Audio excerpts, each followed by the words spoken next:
Hey, it's Danny. So, this will be the last episode of the defense of Game of Thrones. As always, I'm trying to play devil's advocate.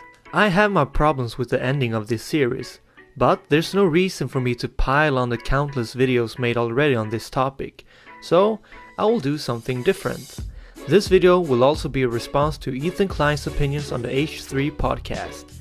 This is the defense of Game of Thrones Season 8.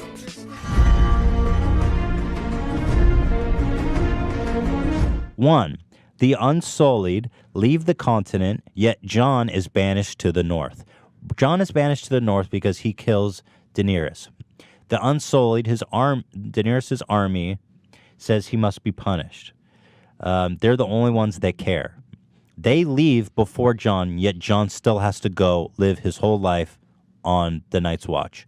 Why? So dumb. Nobody fucking cares. Wrong. The Unsullied were not the only one who cared. Theon Greyjoy's sister, Yara, also wanted Jon punished, and she is now the Lord of the Iron Islands, one of the Seven Kingdoms.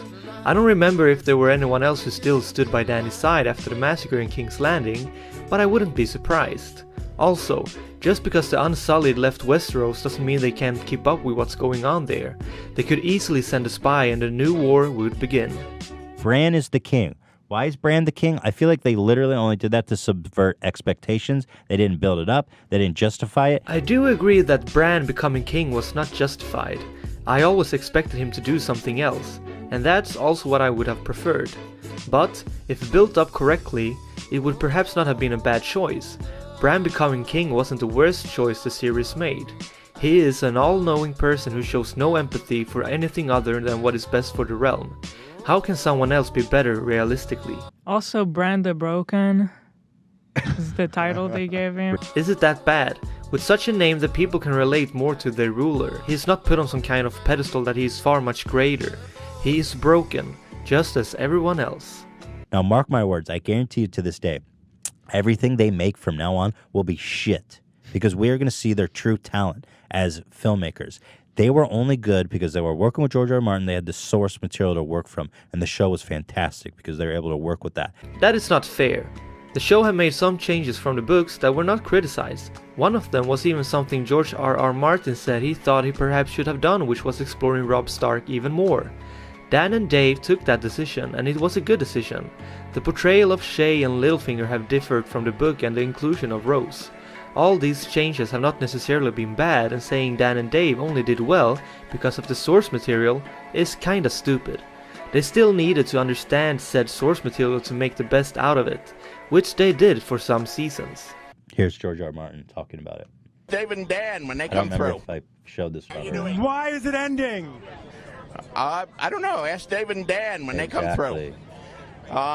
We could have gone to 11, 12, 13 seasons. Exactly. He's being cordial, but you can tell he ain't happy. George R. R. Martin also says in that interview that he is not the one working on the show, and therefore it's fair if Dave and Dan want it out. The amount of work and pressure on them is ridiculous. And even if they now did fail to live up to everyone's expectations, and even if they did rush through this last season, are we really criticizing them for being tired of working on the same show for almost 10 years? I do think that if you begin something, you should follow it through, but I also believe that you shouldn't continue making something you're no longer passionate for. The best choice would have been for new writers to come in and take over. But they started it, why wouldn't they want to finish it? Also, what would have been worse, one last shit season or 3 more seasons of shit?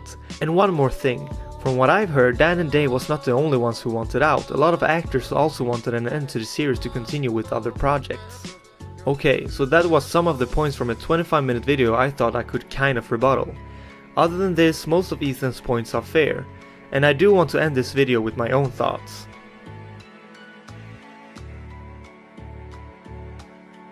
I have not watched Game of Thrones since the beginning.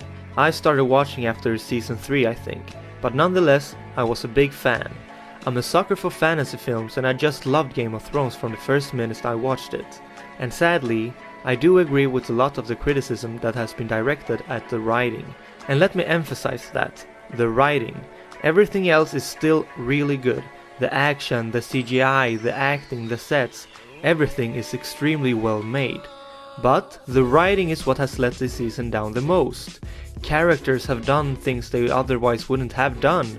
The show itself has forgot about earlier world building or events taking place. I do understand that writing something at this scale is very hard, but if you get yourself into it, there are no excuses when you fuck up.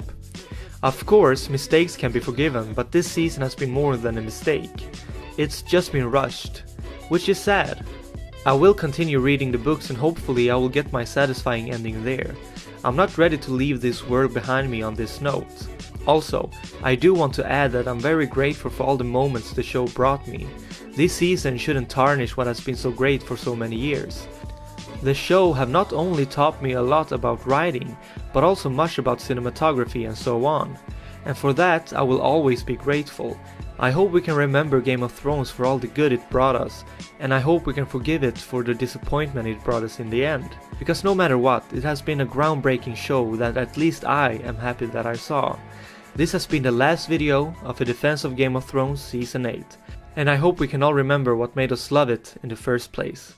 I'm Danny, and until next time, be safe.